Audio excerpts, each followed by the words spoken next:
మనం రోజు అభిషేకం చేసినప్పుడు ఏం చేయాలి, ఆ నీళ్ళు ఎలా ఉపయోగించాలి?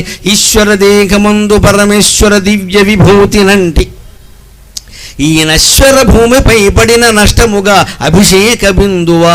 ఈశ్వరుని ముట్టుకున్నావు, ఆయన చుట్టూ తిరిగావు, పరమేశ్వరుని యొక్క దివ్య శరీరాన్ని మొత్తం స్పృశించావు. ఓ అభిషేక బిందువా, మామూలు మట్టిలో పడితే నష్టపోయినట్టే కదా. అందుకని నేనేం చేస్తున్నానమ్మా, విశ్వము గొల్చు సాధ్వి, ఈ విశ్వమంతా పూజించేటువంటి సాధ్వి తులసి. మన భారతీయ సంప్రదాయం ప్రతి ఇంటి ముందు తులసి ఉండాలి ఖచ్చితంగా. ఆ తులసి మొక్కకి రోజు నీళ్లు పొయ్యాలి అని చెప్పారు. ఎందుకు చెప్పారండి? ప్రతి భారతీయ ఆచారంలో భౌతికం, మానసికం, ఆధ్యాత్మికం 3 ఉంటాయి. తులసి మొక్కకి నీళ్లు పోసి పెంచడంలో భౌతికం ఏమిటో తెలుసా?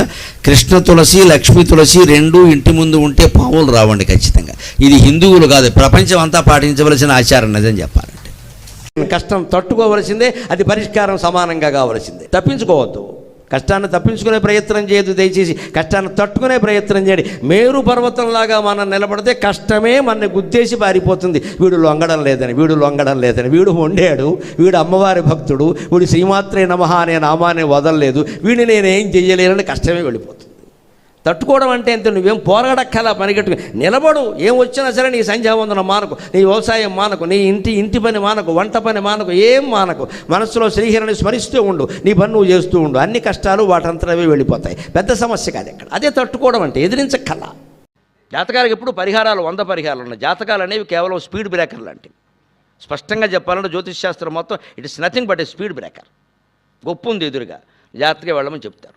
నువ్వు జాగ్రత్తగా పెడితే దెబ్బ తక్కువ తగులుతుంది, దెబ్బ తగలడం ఖాయం, కుదుపులో తగులుతుంది. చూసుకోకుండా ఇటో పాట పాడుకుంటూ వెళ్ళిపోయావు అనుకో, మొత్తం కింద పడతావు. కాలు విరగచ్చు, వీలు విరగచ్చు, ప్రాణము పోవచ్చు.